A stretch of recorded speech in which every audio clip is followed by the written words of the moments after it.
verdad que muy bien, salgo de esta penúltima carrera de líder aún, así que la voy a pelear hasta el final.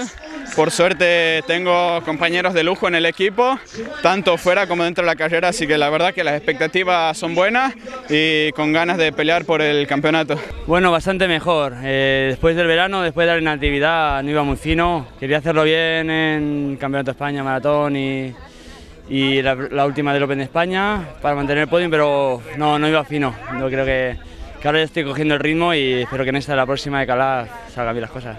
En la última vuelta he tenido mala suerte porque he tenido una caída con un doblado, se me ha roto el cable del desviador y he tenido que ir con el plato pequeño hasta meta y bueno, me ha perjudicado, al final he terminado tercero. Y bueno, he hecho podium, he conseguido el liderato de la prueba y bueno, contento, con un sabor ahí agridulce.